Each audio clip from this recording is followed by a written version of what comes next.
am with Mr. Al Steiger, the legend of Long Island boat building. And this is the Fisherman version of the 28, which is my favorite flavor of it. Of course, we have the 28 DV Miami. We also have the 28 Laconic. But I think that this boat, the 28 Fisherman, captures the spirit of a large cockpit. You have a place to get out of the weather, okay, when the wind and the waves kick up. And it's sort of like the ultimate platform for a 28-footer for going a long way, coming back safe, and having plenty of room in the cockpit to catch them up when the fishing starts. This is interesting. I don't think I've ever been on a boat of this size with a 28-inch display before. Also, too, it looks like we've got Seakeeper well represented here.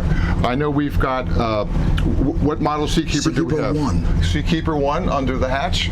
And most intriguing, we also have the Seakeeper rides on this one, which are trending, as they say, in the internet world. And Seakeeper rides has been an interesting product in the sense that it's not reactive boat balancing, it is proactive. So basically the boat is always in the perfect position. It's battery powered. We can control it from the screen. We're going to go out for a ride and I'm excited. Gentlemen, are we ready? We're ready. We have 300s or 250s back there? 300s. 300s. Okay. And here we go.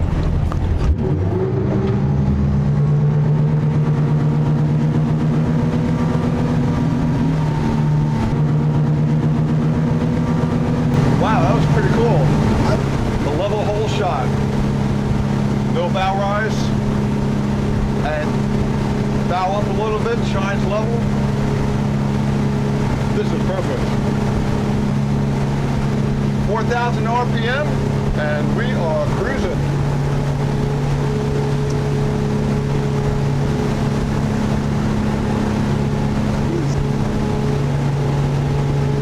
Even on the turns, there's minimal heeling.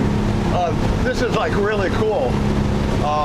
Especially on a boat of this size where you got this kind of beam and this kind of, otherwise you put her in a hard turn and she typically wants to lean. This is like riding on freaking rails, man. This is like wow.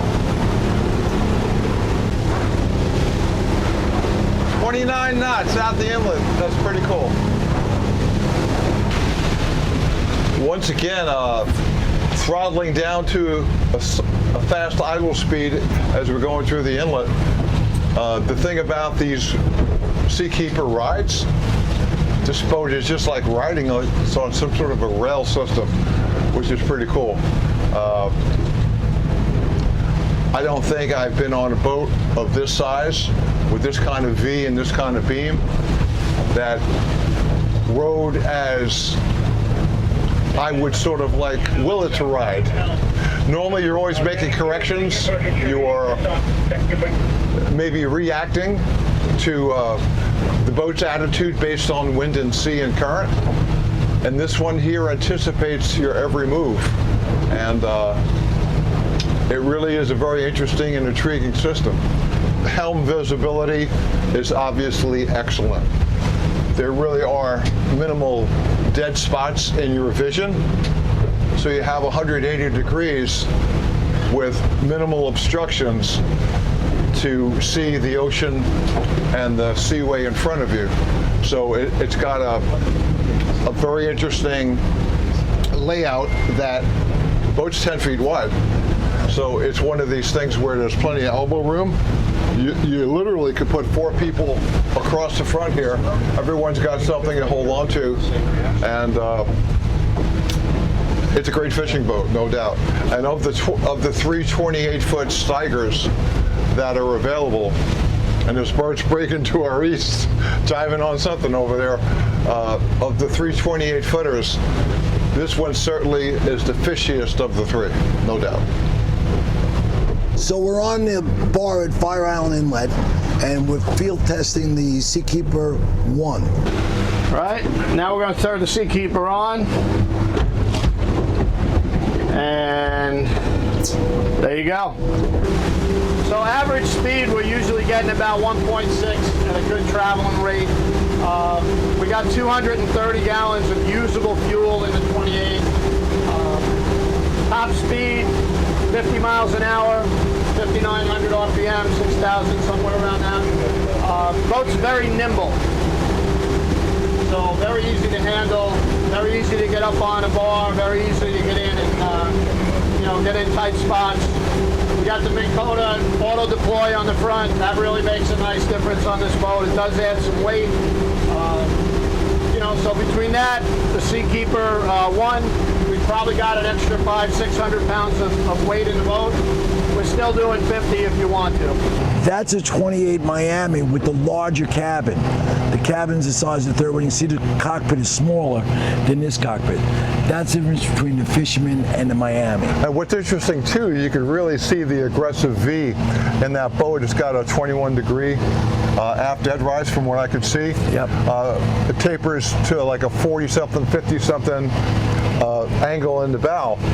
And you can see how the chines are going to sort of level it out. What I like about this particular boat, the 10-foot beam certainly gives you enough elbow room for at least 4 guys, 2 on each side, to be fishing in this cockpit. And the second thing that I really like about this particular boat is that it has the extended roof, where I'm guessing it's about 2 feet longer, Al? Yeah, about 2.5 feet longer. Yeah, so the benefit of this is that you could be in the cockpit and you have something to hold on to, and it has coverage for 4 people.